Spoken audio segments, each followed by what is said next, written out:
Hi guys, what's up? It's me, Thomas. Today, we're back with How to Beat. So, yeah, it's been a while since I've done his videos, but, yeah, well, aren't doing well, but I figured I'd try the bandwagon again. Tonight, right here, How to Beat Ghostface in Scream. And before you guys, no, it ain't the reboot version. This is the original. You know, the one that started the whole franchise, and the one that changed horror forever. Yep, everybody's a suspect. So, here's the How to Beat Guide to Beat Ghostface. So be sure to like, subscribe for more. Hope you enjoy. Let's go.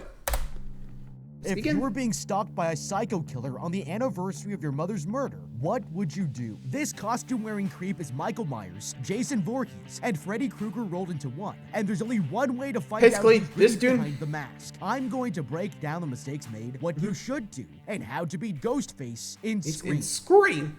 These high school students are about to find out what happens when bad kids watch too many scary movies. Home alone in her parents' house, Casey Becker receives a strange phone call from an unknown person. The caller doesn't seem to know who they're trying to reach, and Casey tells them that they have the wrong number and hangs up. The same guy quickly calls back and tells Casey that he wants to talk to her for a minute, but she hangs up on him a second time. A few minutes pass and the phone rings again. This time, Casey goes along with the conversation. She tells the caller that she's making popcorn, and he asks her if she likes scary movies. He starts to talk about her favorite horror flicks and mentions that she never told him her name. Casey asks why he wants to know, and he creepily responds, "Because I want to know who I'm looking at." Casey starts to get nervous and turns on the backyard lights to see if anyone is watching her before locking the door and hanging up the phone. The phone rings again, and Casey answers. But this time, the caller says if she hangs up, he'll gut her like a fish. She asks nervously if this is some kind of joke, but he says it's more like a game and calls her Blondie, proving he really can see her. Casey freaks out and runs around her house, locking all of the doors and windows. She threatens to call the police, but the creep points out that they'll never make it in time. He says he wants to see what her insides look like, and at that point, Casey has had enough and hangs up. Suddenly, the doorbell rings, and Casey screams, running to the phone to call the police. But just as she gets to it, the phone rings again. She answers and tells the creep that her boyfriend is on the way, but that's when he tells her to turn on the back patio lights, and she sees her boyfriend Steve tied up in a chair. She begs the creep not to hurt him, but he says they have to play a game. He's going to ask her a movie trivia question, and if she gets it right, Steve lives. Casey passes the warm-up question, but gets the real question wrong, and the killer splashes Steve's it was Pamela, not Jason. That makes one victim down, with 11 more to go. Now, before we get too far here, we wanted have to a damn good check in day with some of our friends over at the How to Beat video. If you want to look like the cool protagonist from your favorite horror movie, we suggest the official uniform of How to Beat video employees. These are the only shirts in the market specifically designed for signaling to the world you give great movie recommendations and are tailor-made for fending off the following: serial killers, axe murderers, werewolves, death games of all shapes and sizes, fast zombies, slow zombies, medium fast zombies, sexy vampires, ugly vampires, giant spiders, goblins, ghouls, ghosts, and gremlins. Aside from basically what they face, you're good. They also just look really cool. So whether you're a video store employee or just someone who wants the world to know you're having a damn good day, head on over to the link in the description and order your apparel today. Casey is horrified. Yeah, honestly, if I was dealing with this, I would have been like, okay, I gotta make sure I can get out. Like, remember, she's the one locking all the doors, which, honestly, if he sees me, I want to make sure, like, okay, gotta make sure it's, like, you know, one way in, one way out. He can't get to me somewhere, which, oh boy. You saw all the glass there. You know he's gonna get in easily. Anyway. After just seeing her boyfriend die, but the killer says he got eviscerated with her yet. He asks her a final question: what door am I at? But she said she won't play anymore. Just then, the killer throws a chair right through the glass door. Casey runs to the kitchen, grabbing a knife to protect herself, and sees the killer run by at the end of the hallway. She slowly sneaks out of the back door and hides on the side of the house. The girl spots her parents' car driving down the road, and Casey peeks back into the house, but the killer is standing right there wearing a ghost face mask and smashes his arm through the glass, grabbing her. Casey punches him and knocks him down, giving her a minute to escape, but he catches up with her and stabs her in the chest. She falls to the ground and Ghostface starts to choke her, but she kicks him off and makes one last run for her parents. She tries to scream for her mom, but after being strangled, she can't get her voice loud enough, and she isn't able to get her parents' attention. Ghostface knocks Casey down and finishes her off. Her parents notice signs of a struggle, but by the time they figure out what's going on, it's too late, and they find Casey's bloody body hanging from a tree in the yard. That by her own entrails too. To go. Okay, Casey had a quiet night watching horror movies planned, but she ended up being the star of her very own. She's already suspicious after the first call, but instead of doing anything about it, she decides to play along, only realizing the danger she's in when it's much too late. By the third call from the same creep, I would have realized that I was dealing with a stalker. Repeatedly calling someone who has already asked you once to stop is considered harassment and is illegal in California where Casey lives, meaning she already has a reason to contact the police even before Ghostface starts to threaten her. Once she realized that Ghostface could see her, I would have called the police right away. He says the police would never get there in time, but there's actually a major flaw in his logic. Casey lives in the fictional town of Woodsboro, based in the real-life area of Santa Rosa, California. In the city of Santa Rosa for a priority 1 call. That is a call where they believe an immediate threat to life exists. The average police response time is 6 minutes and 48 seconds. From the time Ghostface first threatens Casey to the moment he kills her, 9 whole minutes have gone by, meaning the police actually could have made it on time. If Casey had just called the police and then stalled Ghostface for as long as possible, and then get herself in the best possible position to hold out until they arrived. Locking the doors was a good start, but clearly not enough for her to survive.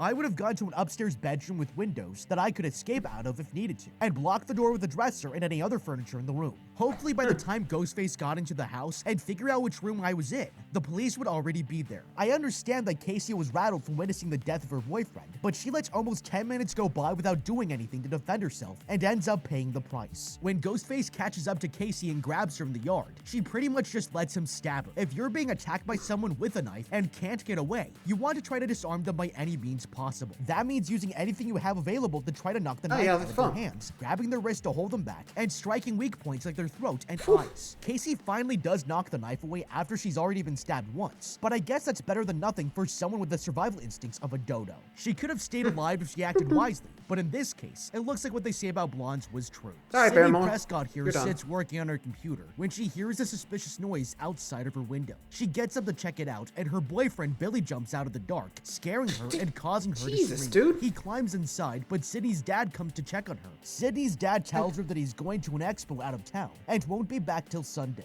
She says she'll call if she needs anything and kisses him goodbye. Billy came over looking to hook up, but Sidney has a strict underwear rule and agrees to make out with him, but nothing more. He gets a little too pushy, and Sidney decides it's time for him to go, so she kisses him goodbye, and he climbs back out of the window. The next day, police and news reporters are all over Sidney's school investigating the murders of Casey and Steve the night before. Sidney's best friend Tatum tells her about the brutal killings and says that the police still have no idea who's responsible. After school, Sidney and her friends talk about the murders. It turns out that the dead girl used to date Tatum's boyfriend, Stu, and the rest of them jokingly accuse him of being the killer. Stu laughs it off, seeming crass and a little suspicious, but Tatum says it couldn't have been him because they spent the night together at her house. Later, Sidney gets off the bus at her pristine-looking home in the California hills. She calls Tatum and makes plans to stay at her house, not wanting to spend the night alone while her dad is out of town. She's on edge because only a year ago her mother Maureen was killed in a very similar way. Sidney turns on the TV to try to take her mind off things, but every station is covering the murders. She flips through the channels until she sees reporter Gail Weathers talking about her mother's murder and angrily shuts off the TV. Sidney walks through the house trying to shake off her stress and looks at a picture of her and her mom together before laying down on the couch for a nap. Later that evening, Sidney wakes up to a phone call from Tatum saying she's on her way. As soon as she hangs up, the phone rings again, but this time it's Ghostface on the other end. He asks her about horror movies just like he did to Casey, and at first, Sidney thinks it's just her friend Randy playing a prank. Eventually, Sidney starts to get creeped out and asks who he is, but he says the important thing is where he is, on her front porch. She calls his bluff and cautiously looks around outside, but starts to get more confident when she doesn't see anyone out there. Now sure it's a prank, Sidney starts to hang up the phone, but Ghostface shouts that if she does, she'll die just like her mother. Furious, Sidney storms inside and locks the door behind her, when suddenly Ghostface bursts out from the closet holding the knife. He slashes at her and knocks her down, banging her head against the floor. Just as Ghostface is about to stab her, Sidney kicks him off and escapes upstairs, locking herself in the bedroom and using the closet door to block the bedroom door shut. She runs to the phone to call for help, but can't because the downstairs phone is still off the hook, so she quickly uses her computer to contact the police. When she looks back at the bedroom door, Ghostface is gone. Suddenly, a disheveled-looking Billy pops up in her bedroom window. Sidney runs to him, yelling that the killer's in her house, but when she hugs him, a cell phone falls out of his pocket. She backs away, looking at him suspiciously, and runs downstairs to the front door. Flinging it open, she nearly crashes into Tatum's older brother and Deputy Sheriff Duke, causing them both to scream. He says he found a Ghostface mask in her yard, and the police quickly run upstairs and arrest Billy. Okay, this love story is less probably for the Romeo and best. Juliet and more Phantom of the Phone money. Billy is one suspicious character and might have just been kidding. waiting for his Look, window of opportunity to disheveled, strike. ghost These mask, kids cell really phone, need to start taking be like, creepy phone yep, calls okay, more goodbye. seriously. I understand that Sidney doesn't want to overreact, but after the murders the night before, I wouldn't be taking any chances. When Ghostface tells Sidney that he's on her front porch, for some reason, she decides to open the door and look around. She leaves the front door wide open, and that gives him the perfect opportunity to sneak inside unseen. Then, when Sidney comes in and locks the door behind her, he has her trapped in the perfect place for an attack. Unlike Casey, Sidney actually has some survival instincts and holds the knife back instead of just letting Ghostface stab her. She knows that this is a And that fight she big can't kick, win, too. so Sidney kicks him off of her See and ya. uses the opportunity to make her escape. Using the closet door to block the bedroom door shut was a brilliant idea and probably saved her life. Ghostface easily breaks through the lock, but can't open the door wide enough to get in, and this gives her time to call for help. She can't use the phone since the one downstairs is off the hook, but Sidney wisely uses her computer to contact the police. Once he realizes that his plan is falling apart, Ghostface takes off. Sidney is relieved to see Billy at first, but I would have immediately found his appearance and explanation suspicious. First of all, how could Billy know that Ghostface was gone when he hadn't ever seen him? Ghostface is at the bedroom door only an instant before Billy shows up in the window, so there's no way they could have seen each other. Billy could never have made it from the bedroom door to the outside window in that short of a time, so he couldn't have been the one wearing the mask. But I would definitely be suspicious that they were working together, especially when the phone falls out of his pocket. If Billy is the killer, he isn't trying very hard to avoid getting caught, leaving evidence all over the place. It's almost as if he wanted to be caught, so that the evidence would eventually clear him of suspicion. As Sidney's boyfriend, he would be well aware that he would be the first suspect if anything should happen. And would know about Setting the parents himself being up as gone. an innocent bystander now may be a sinister scheme to keep himself off of the police's radar in the future. He might be acting like he came to the rescue, but I have the strong suspicion that Billy is hiding his true intentions. Sidney... Yeah, no kidding. Like, if I heard a phone call and, well, again, we all have phones nowadays, I would have been like, okay, you showed up way too damn fast. How'd you know? Like, seriously. At that point, I would have been suspicious of everybody, or at least him, at least. And luckily, again, fast response from the police that time, so, I mean, considering the double murders last night, not surprised. Which, again, yeah, I probably think Stu's definitely, or at least, Randy there, you know what I mean, right? Billy, there we go, sorry. Ugh, I always have trouble with names. Billy would definitely be a suspect in my eyes. Until I'm proven otherwise, he's still on the list. Anyway, moving on.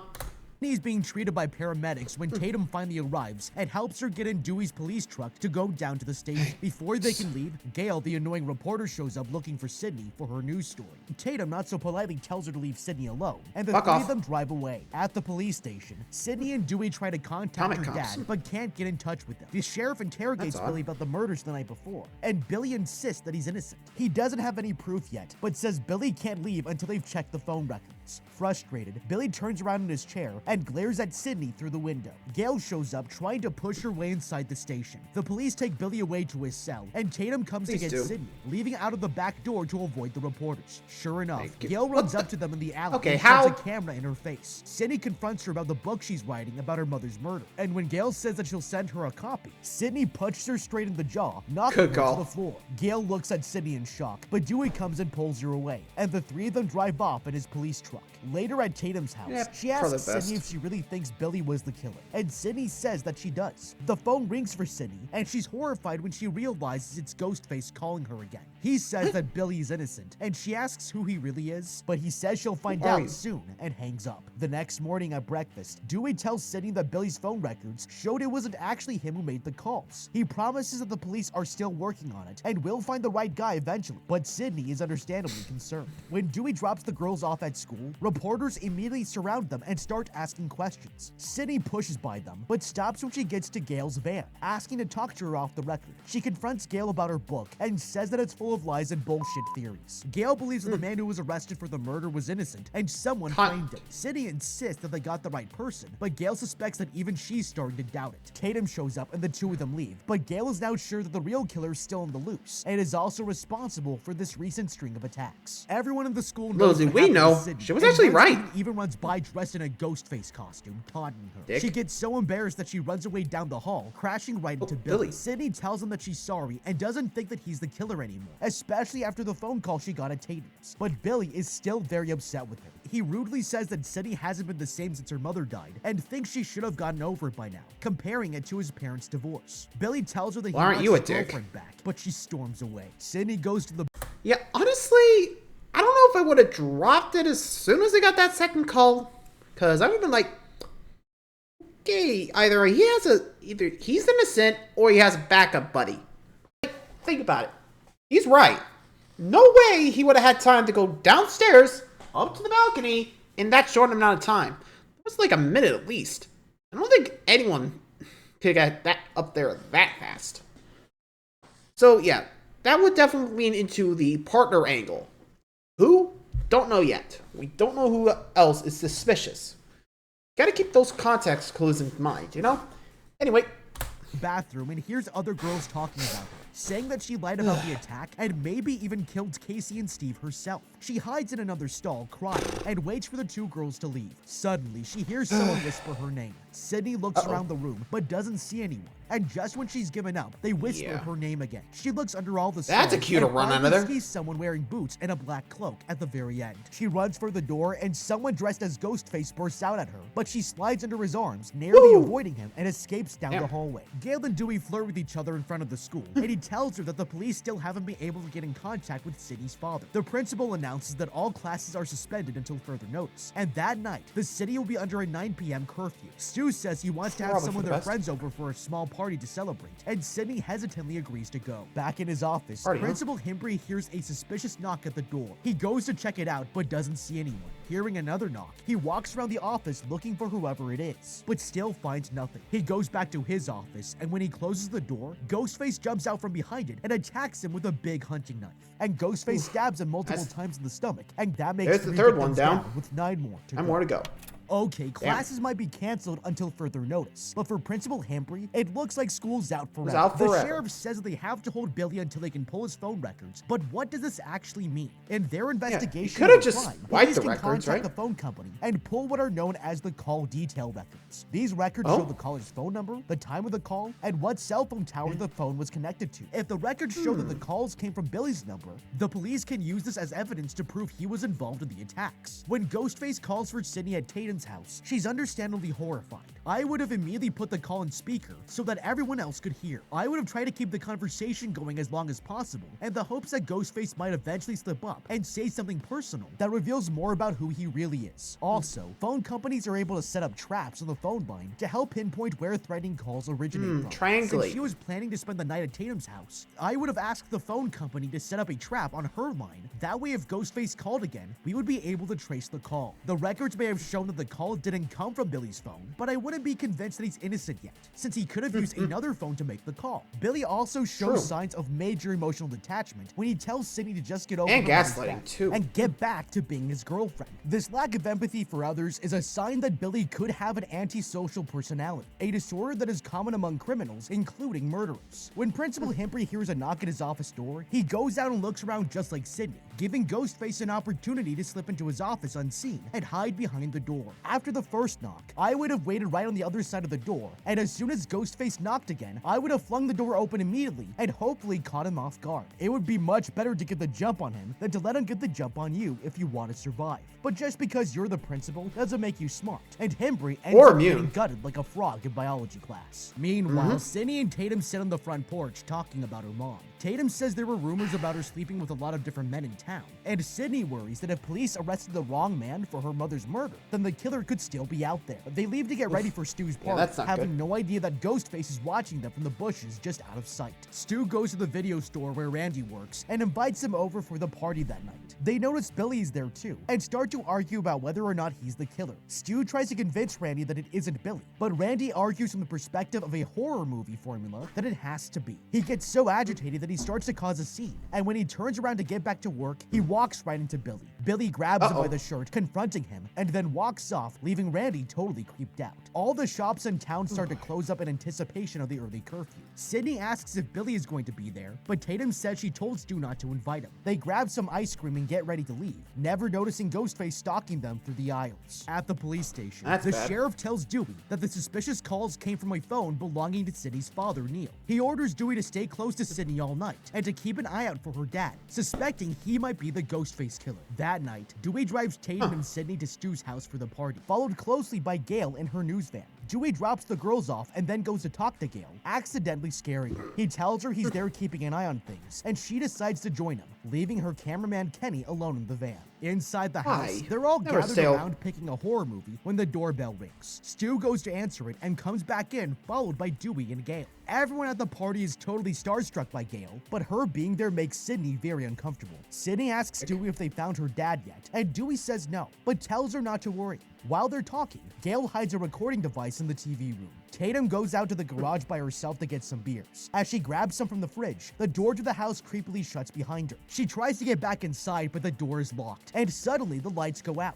She opens the garage door, but just as she gets to it, the door stops. And when she turns around to try again, she sees Ghostface standing in her way. Thinking it's just a prank, she walks right up to him and tries to shove him out of the way. But Ghostface grabs her and slices her arm with his hunting knife. Tatum runs away, slamming Ghostface with the freezer door and pelting him with beer bottles. He charges her, but she drops down and takes out his legs, setting him flying and giving her a chance to die. Open the door! Tatum makes it about halfway through, but You're never gonna get through. The door, breaking her neck and killing her. That makes 4 victims down, with 8 more to go.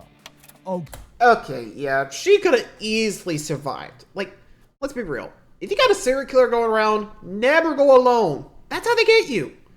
Look, I know it's going to be like Among Us, where Randy said, everybody's a suspect.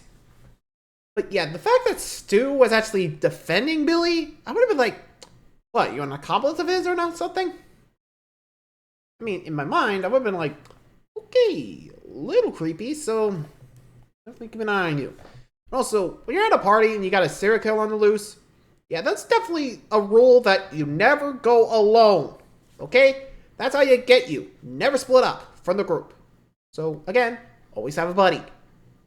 I mean, hey, I probably would have been a Debbie Downer, but come on, dude. Better a Debbie Downer than a dead man. Or lady. I don't know. You know what I mean, right? Better to be a Debbie Downer than a corpse. Anyway. Okay, they say when one door closes, another one opens. But I don't think this is what they had in mind. Yeah. Randy here is literally me, and the police really should have hired him to do their investigating. And the shady boyfriend should always be the top suspect. Randy better be careful with his theories, because he's getting pretty close to the truth, and could end up the next victim on Ghostface's hit list. When Tatum sees Ghostface in the garage, she foolishly walks right to him, thinking it's just a prank. But after the recent string of murders, I would not just be walking up to somebody in a killer costume. Tatum may not be very smart, but at least she can fight, and she gives Ghostface a serious challenge before he finally shuts her up. Slamming him with the freezer door and pelting him with beer bottles were great moves, but she makes a critical error in judgment when she decides to make her escape. The pet door is clearly way too small. Through quickly, and Ghostface could have easily grabbed her and dragged her back in, or stabbed her in the leg, long before she was able to get all the way out. Every garage door has a way to open it manually, and I would have tried that before putting myself in such a compromising position, especially when the fight was going so well. Tatum may have wanted to be in the sequel, but it seems like her career just came to an abrupt close. Sidney walks around the house calling for Tatum. Stu says he hasn't seen her, when suddenly Billy shows up. He says he wants to talk to Sidney alone, and the two of them go upstairs. Billy says that he's sorry for being selfish, and Sidney says she is too. They have a heart-to-heart talk about Sidney's grief. No, you have boundaries. He's definitely gaslighting you. Downstairs, the rest of the group sit around the TV watching Halloween. Randy gets up and starts to passionately explain the rules of surviving a horror movie. He says that rule number 1 is to never sleep with anyone. Number 2, never drink alcohol or take drugs. And number 3, never say "I'll be right back." Stu goes to get another beer, of course saying he'll be right back, and getting a big laugh from the crowd. Dewey knocks on Gail's van and asks if she'd like to join him while he goes to check out a car that was found in the bushes down the road. They go together. That's a little suspicious. Back at the house, the phone rings and Randy answers it. Shocked by what he's just heard, he tells everyone that they found Principal Himbry murdered at the school. Everyone freaks out and rushes out of the house to go see the body. Dewey and Gail walk down the road together. Shouldn't you just head home? Almost run over by the speeding teens. They dive off Look out! and and end up landing right next to Neil Prescott's car. Dewey realizes that he must be nearby, and the two of them rush back to the house. Upstairs in the bedroom, Sidney asks Billy who he called when he got his one phone call from jail. He says that he called his dad, but Sidney remembers the sheriff doing that. She's suspicious that he could have used it to call her and throw her off, and Billy asks what he needs to do to prove to her that he's not the killer. Just at that moment, Ghostface appears looks like behind that's her and happening. stabs Heads her up! multiple times in the chest. He falls to the floor, and the killer lunges at Sidney. Yep, but she that's a jumps cuter over one. the bed, she closes and locks the door behind her, but Ghostface gets in front of her by taking a different route. Sidney doubles back and slams him with another door, knocking him to the floor before running into a storage room and blocking the door with a surfboard. She climbs out of the window and onto the roof, but Ghostface grabs her and she falls into a boat parked in the driveway. Sidney looks up, but Ghostface is gone, and that's when she sees Tatum's dead body hanging from the garage door. Okay, Sidney's seen a lot of horror movies, and now she has to survive one for real. Sidney is right to be suspicious of Billy, and makes a good point about his last phone call. He lies and says that he used it to call his dad, which would have been a big enough red flag on its own. But Sidney hardly has time to react before Ghostface bursts in and kills her boyfriend. Now, if Randy is still in the living room and Stu was right near the front door the last time Sidney saw him, how did Ghostface get into the house and upstairs without anyone noticing? He would have had to walk right past Stu to get there and shouldn't have been able to take them by surprise. Clearly, Ghostface must have been someone at the party, and right now, my money's on Stu. He also seems to know the layout of the house very well and is easily able to use a shortcut to intercept Sidney while she's running away. Blocking the door with the surfboard was a great idea, but if it were me, I would have also been looking for opportunities to fight back. That surfboard could have been find a weapon. Creative ways, and Sidney could have tried to pick it up and use it as a shield to run straight into Ghostface, and created an opening for herself to escape. With no other way out, she smartly escapes out of the window, but she hangs around way too long and gives Ghostface a chance to grab her. The fact that she landed on the boat instead of falling all the way to the driveway and breaking her back was nothing but dumb luck. Now that she's gotten away from Ghostface for a minute, my next priority would be to find Dewey, since he has a gun, and as long as I was with him, there would be pretty much no way for Ghostface to get me. Sidney got away for now, but she's going to have to be a little bit more strategic if she wants to make it to the end. In the living room. Yeah, honestly, that would have been like a, okay, just deep breaths. And also looking around, because let's be real, not good. Yeah, definitely more evidence that, okay, yeah, Stu's actually in it, but is he gone crazy? Anyway. Randy lays on the couch alone, still watching Halloween. Ghostface walks in and is about to stab him, but stops at the last second when he hears Sidney calling for help outside. She runs to the news van and wakes up Kenny, climbing in and shutting the door behind her. The two of them watch through the recording device as Ghostface walks up behind Randy, and Kenny jumps out of the van to go help him. But that's when he remembers the recording plays back on a 30-second delay, and just as he realizes what's about to happen, Ghostface pops up and slashes Kenny's throat. That makes 5 victims bye, down, Kenny. with 7 more to go. Sidney closes they the definitely door, killed Kenny again. And Ghostface stabs her in the shoulder just before she shuts it. She escapes by crawling under some equipment at the back of the van, and when Ghostface tries to follow her, he gets stuck. Sidney runs away as fast as she can, jumping over a fence and heading back to the house. Dewey and Gail arrive at the Prescott's house, and the man heads inside with his gun drawn, telling Gail to go to her van and call the sheriff for backup. He runs into the house and hears screaming, but finds out it's only the horror movie on the TV. Gail finds the van empty and notices a pool of Kenny's blood at her feet, quickly jumping in and calling the police. Suddenly, Randy pops up in the window and she bashes him in the head with the phone. She panics and starts to drive away, and Kenny's dead body falls down over the windshield. Gail is so freaked out that she almost runs over Sidney, swerving at the last second and crashing the van into a tree. Sidney runs back to the house looking for Dewey, and he stumbles out of the front door with a knife in his back. Just then, Ghostface appears in the doorway, yanking the knife out of Dewey and coming after her. Sidney manages to lock herself in Dewey's police car, but Ghostface reveals that he has the keys. She picks up the police radio to try to call for help, but while she's distracted, Ghostface quietly unlocks the back door and sneaks in, grabbing her. Wait, is that even possible? Sidney manages to kick him off and escape back towards the house, grabbing Dewey's gun and pointing it at Randy and Stu, who both show up in the yard yelling hysterically. They're both accusing each other of being the murderer, but she can't decide who to believe and slams the door shut, locking them out. Fuck you both. Suddenly, Billy crawls out of the bedroom and rolls down the stairs. Sidney gives him the gun, and Billy opens the door, letting Randy in. He tells them that Stu's gone mad, but Billy shoots him in the shoulder. Sidney goes to help Randy, and Billy reveals that the blood on his shirt was just corn syrup. She runs away terrified, crashing right into Stu. He shows gives her the voice changer that they were Yeah. using to make the See? threatening phone Double calls, killer. proving that both of them have been working together all along. The two of them corner Hence the Sidney in teleportation. kitchen, and she asks them why they're doing this. But Billy tells her it's all part of the game. Billy then reveals to her that it was him who actually murdered her mom and framed an innocent man. Sidney's mom slept with Billy's dad and caused his parents to get a divorce, which is why he's been out for revenge. Stu leaves the room and comes back with Sidney's dad. He and Billy plan to frame him for the murders and go back and forth stabbing each other so that they'll seem like convincing victims when the police arrive. Suddenly, Stu realizes that he can't find the gun and sees that Gail has it pointed at them. She tries to shoot them, but the safety is on, and Billy kicks her to the ground next to Dewey. Always double check Billy the is about to safety. shoot Gail, they realize that Sidney escaped with her dad while they were distracted. The phone Sucker. rings, and Billy answers, only to hear Sidney taunting him on the other end. Billy the rampages Ghostface around the voice, too. house looking for her. He's about to check inside the hallway closet, but gets distracted by the movie playing on the TV. And suddenly, Why does he Sidney even pause bursts in that? the closet wearing the Ghostface mask, stabbing him in the Would've chest gone for the with an head. umbrella. Sidney picks up the gun, but Stu comes running into the hall and tackles her. She bites his hand, smashes him in the head with a plant, and knocks the In your TV on his dreams. head, electrocuting him. That makes 6 victims down with 6 more to go. Well, that's a Sidney killer goes down, back one more into to the go. hallway, and Randy pops up behind her. She Oh, says jeez, she thought don't he do was that. dead, and suddenly Billy Randy, springs oh. back to life and punches him in the face. Billy tackles Sidney and starts to choke her, but she jams her finger into his stab wound, causing him to pull back in pain, just as Gale walks in and Hit him. shoots him, and he falls Nice, backwards, Gale. seemingly dead.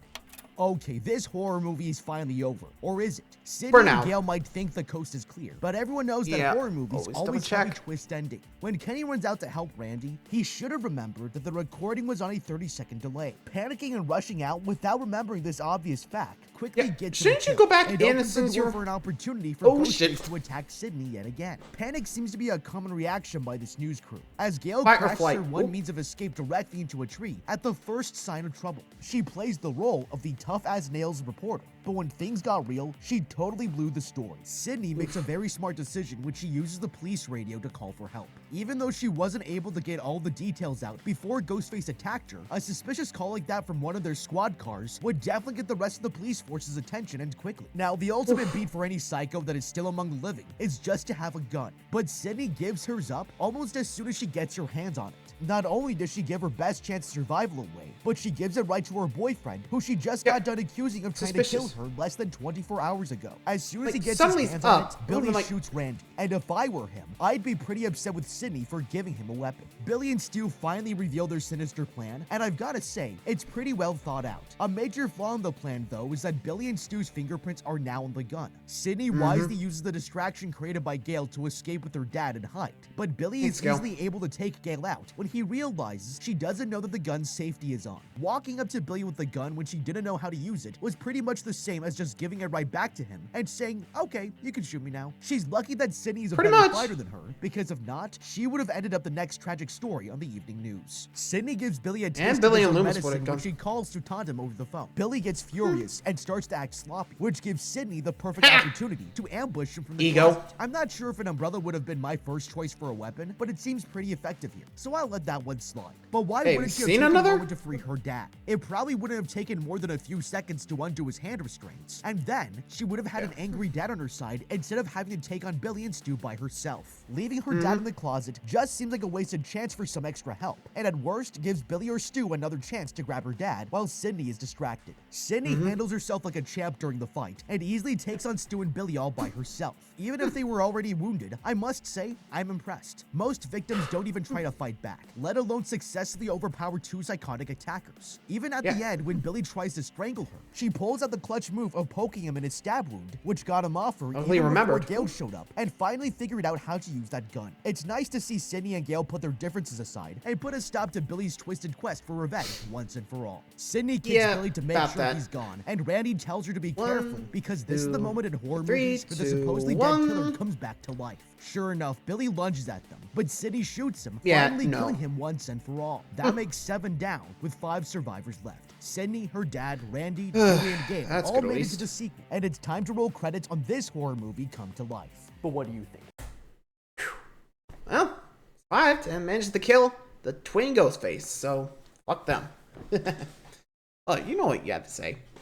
Anyway, so there you go. So here's the major rules to follow when it comes to Scream. Basically, don't answer the phone, think ahead, never go alone. And also, take a time to think. Otherwise, you're dead. Anyway, hope you guys enjoyed. Let me know how you would survive Scream. Till then, thanks for watching, everybody. See ya.